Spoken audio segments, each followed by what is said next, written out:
Hi everyone, thank you for joining me today. Today we have a very, very special guest. Former Mayor Jim Clarke is here with us, and look at his great t-shirt he's wearing. He is promoting CCKIND. All right, yes. So tell me, Jim, I know you've been in Culver City for a very long time. Tell me a little bit about how you kind of got into the local politics. Let's start there. Well, I always sort of worked in politics. I worked for our Congresswoman Diane Watson, and I went back to Washington, D.C., was her chief of staff. And then I got recruited to come back and work for Mayor Villaraigosa, doing federal relations for the city of Los Angeles.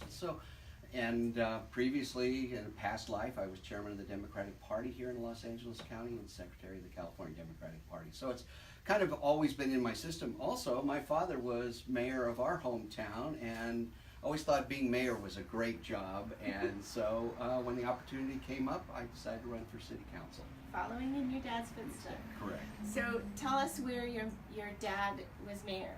In a place called Pleasant Hill up in Northern California in the East Bay Area, a little bit smaller. So I have the distinction of having been mayor in a larger city than the one my dad was.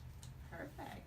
And tell us a little bit about how you transitioned from when you were leaving office as being mayor. I know that it was really a big passion of yours to try to get Culver City to be a kind city.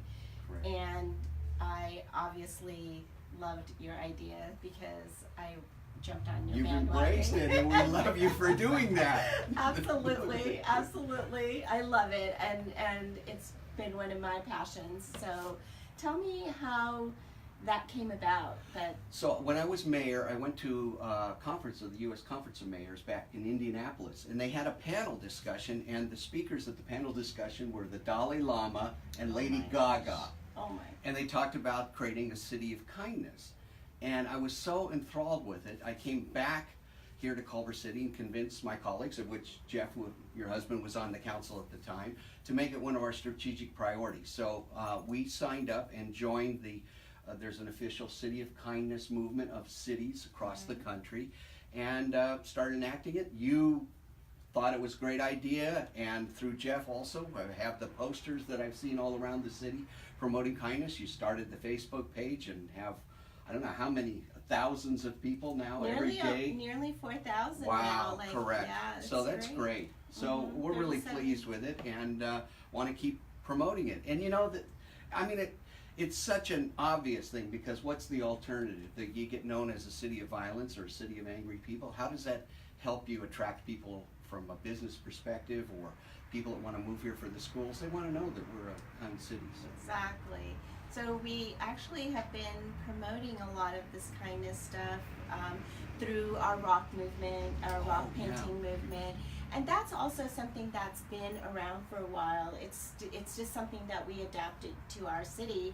However, you know, we really aren't the pioneers of that. That's been something that's been going around pretty much nationwide, I think. So. But you know, you started it at the Centennial when we had the closing ceremonies for it, and then you've been doing it at Fiesta too. And as I understand, even some of the foreign students that have come here as part of our Sister City program have done it, and then are following these rocks where they go. So exactly. We actually had the kids from Kaizuka come, I believe, from Japan, and when they came here, they were hosted by different families, and so the families and them got together and did some rock painting, and then we hid them around here. They also took some back with them to Japan. So we're hoping to, you know, create more of that bond between our sister cities, as well as, you know, what we're doing here in Culver City with the kindness movement.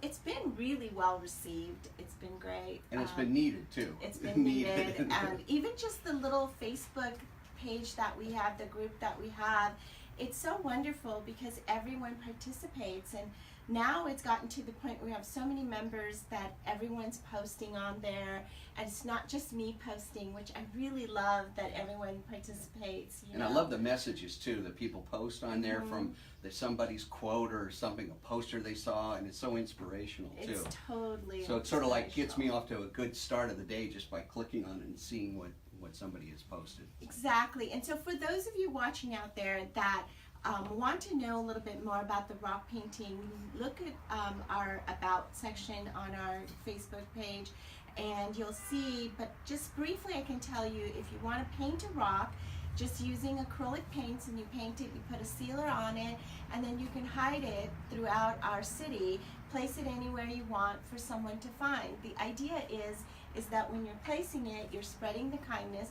and if you found it, you're receiving the kindness. And at that point, if you found one, you can choose to keep it or to, put it back out there for someone else to find, okay?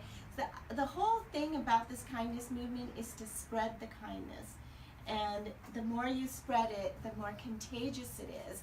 And the more ideas that you have about spreading it, the more contagious it is, and it gives other people more of a chance and an idea of how to do that. And is it true or not that one of the rocks has a $100 bill taped on the bottom of it? Not true.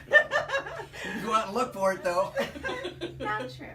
So we've had a whole group of people that have actually been really wonderful in kind of helping us, spread the word about kindness. So this is how the T-shirt came about. So Tasha Lowitz. Tasha Lowitz, her and her brother designed this T-shirt and put it together for us, and they're still available if you want to buy one. I believe they're $20 each. So if you want to buy one, please put your comment on there, and we'll get you one. We also have a Be Kind necklace. I wish we had one out. But anyway, the Be Kind necklaces have been selling out. Have it? All right. Yeah, good. we just got a few silver in. I think one may be appearing just One before, may be appearing before our us. eyes. And then we're waiting on some gold ones, but I know many of you have come and bought one. If you want to buy one still, again, you can buy it on our website, or you can tell us if you want to buy one on this segment as a comment, okay? So aside from kindness and aside from being a former mayor, you're also retired. Well, yeah, you're never. Oh, and here comes a magical comes the mystery magic. hand. There you go. This is the Be Kind necklace. So we have these available again. We're gonna Make great stocking stuffers, right, for the holidays. They are, and actually, we're gonna announce that we're gonna be doing a 12 days of kindness. Oh, I like it. And so watch for that, because we'll be giving away different things, and we'll be giving away, I believe, these Be Kind necklaces, and we will be telling you exactly how all that works.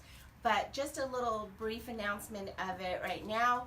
We will be doing 12 Days of Kindness. I believe it'll start on the 1st of December. And so watch out for that, and we'll give you more information on that, okay? And so you're retired. Well, yeah, you're never. I'm just tired. You're just tired. Okay. But anyway, you're not working. So now that you're not, I am doing. I was getting to that. Okay. So you're not working. Don't make it now sound like I'm just sitting going on the to couch. a job. No, you're not. You're not one to sit on the couch. So I was just getting to the point of where. So this man retired. He's a former mayor. So he's retired from local politics. However, he is now on the Cultural Affairs Foundation, and I want you to tell us a little bit more about that. So aside from our Culver City Kind movement, he's also working on bringing more arts and stuff to our city. So tell us a little bit more about what you're doing with that. You know, it's part of our DNA that we're a city of creativity and innovation, and there's great support for the arts. I noticed that when we did the centennial that we were able to raise over $200,000 from out of the community and corporate sponsors for the centennial. So I knew that there was a great interest on the part of people supporting the arts and creative community here in Culver City. So we reconstituted our Cultural Affairs Foundation. We have a great board of 9 people, an advisory board of 14 people, and we've been very good going out, raising money, but also putting on some events too. So we just this past Friday had a event with the 3 museums that we have that are all located Yes. a block apart called and it was really a way to introduce what's the western end of the cultural corridor, which is about a mile long, of all these different kinds of arts institutions and cultural activities going on. So that was the Vende? The Vende, the Mamie Clayton Yeah. Library and Museum, and the Culver City Historical Society. And it was Perfect. all free day. The museum, then we had a great reception that night at the courtyard of the Vende, which is just beautiful. We That's did great. that, but we also had some fun too. We had an event for October 4th was National Taco Day and National Vodka Day. So Tito's Tacos and Tito's Vodka of San Antonio sponsored an event at Tito's Tacos to celebrate that, and all the proceeds from that event went to support the Cultural Affairs Foundation. So That's fabulous. yeah, it was a great day for it. So we're doing a lot of those sort of things as well too. Very excited. What do we have to look forward to in the next event? Well, we're actually having a strategic planning retreat tomorrow for our board, in which we're going to figure out, as we're raising money now, we have certain priorities to support city projects, but we also want to support any kinds of performing arts or cultural activities going on in the city. So we have Okay. to decide, as we're being successful in raising money, how we want to spend that money. Wow, okay. And if I can make a quick pitch as well too for another program that we're doing called Leadership Culver City. Okay. And this is a program, we have 21 participants, aging in range from 25 to 77, representing all aspects of Culver City. And it's really to take people that are interested in doing more in Culver City and teaching them about how Culver City functions from the perspective of government, business, education, and nonprofits. We meet once a month at various locations throughout the city. We started in September, we'll end in May, and each month we have a particular topic that we focus on and bring in outside experts to talk about it and really educate people and have discussion about those issues. So that's Wow. been great too. Wow. Yeah, a lot going on Yeah, for a a lot retired person. Yeah, for a retired person. Okay. And a part-time bartender here now. Exactly. So today you guys are in for a treat because actually Jim has decided that he wanted to make a drink. Well, it gives me the day off, so I'm all for it. But anyway, before we go on to a drink, do we have any questions? We have one question. Does the ex-mayor have a CC Kind hat? Ooh, you know what? I don't Do know. you? Well, I have the He has the Culver City Culver hat. City Heart of Screenland hat, and which I bet very few people have because only 30 of these were made. Really? Yes. Okay. So So this we'll is have something- to get Maybe get we can do a him. swap. We'll have to get him the hashtag CCKInd hat as well. I don't have the CC Kind pants either, you know, or underwear. But, So I'm assuming whoever asked that question sounds like product. wanted me to make sure that I also talked about the hats that we had available because I only mentioned the t-shirts.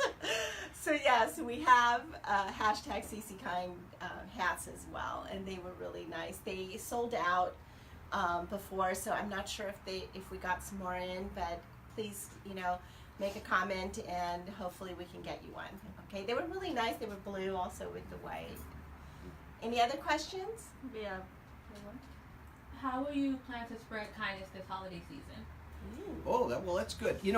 Kindness, the great thing, Ann, is that kindness can be in very simple acts of people just doing something and passing on it. And you gave an example of somebody who did an act of kindness to somebody else who paid it forward to do a set of kindness to Exactly. somebody else. So if we can encourage people, and just this past week we had World Kindness Day actually, and Right. so the idea that you can do something kind for somebody else, and even a smile, they find that just smiling at somebody.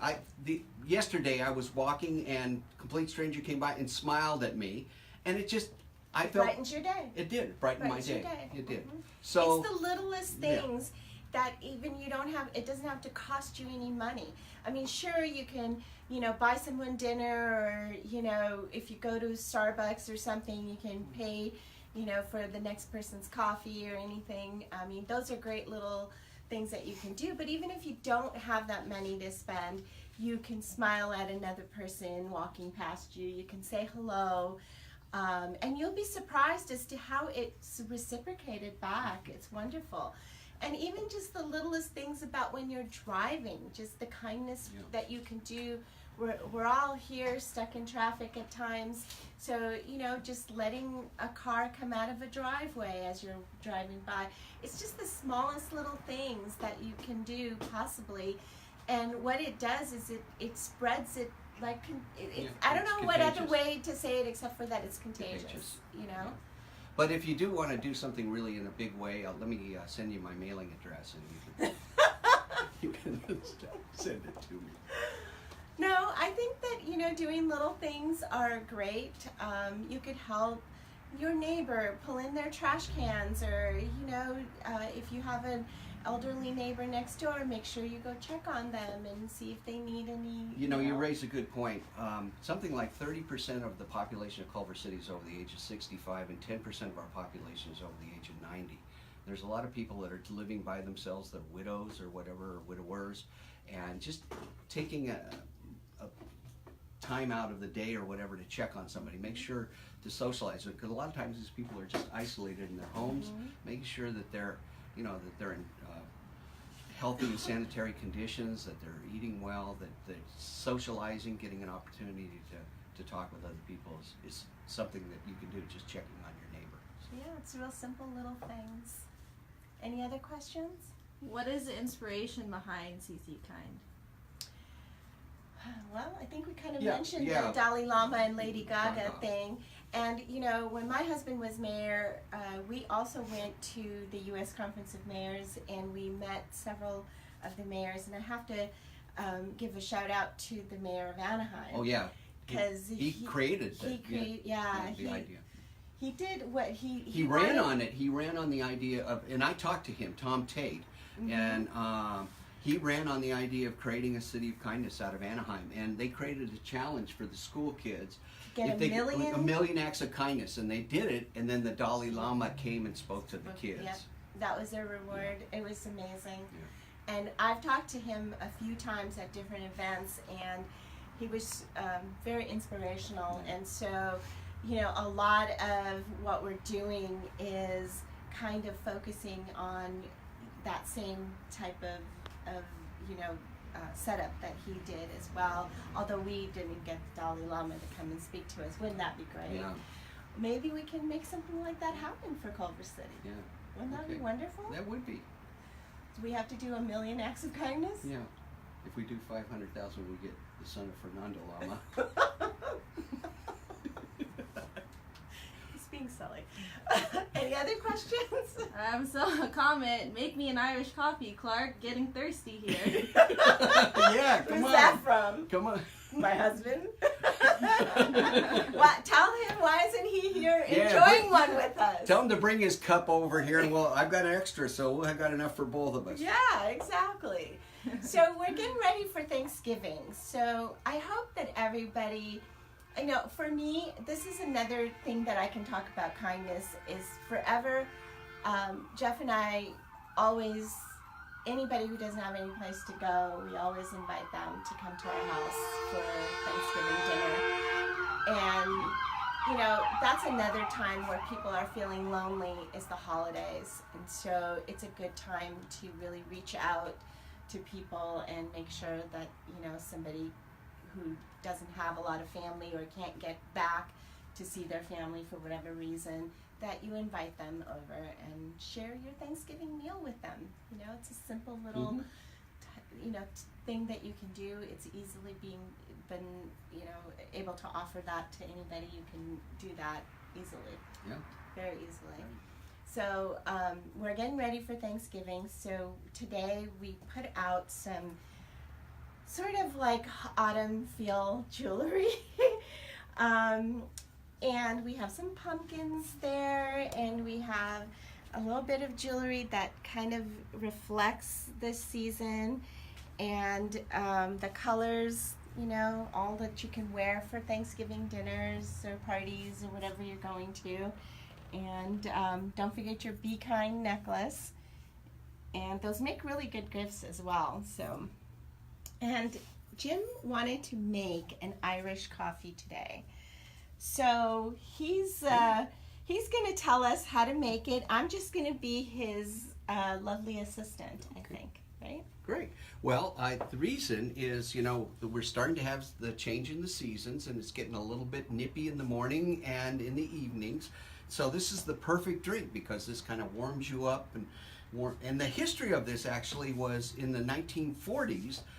There was a plane that landed. It was a Pan Am Clipper that landed at Shannon Airport, and they were supposed to do the Atlantic crossing, but the weather was so bad, and so the airport manager concocted a coffee to warm up the passengers and put a little whiskey in it and whatever, and that became known, and he described it as Irish coffee.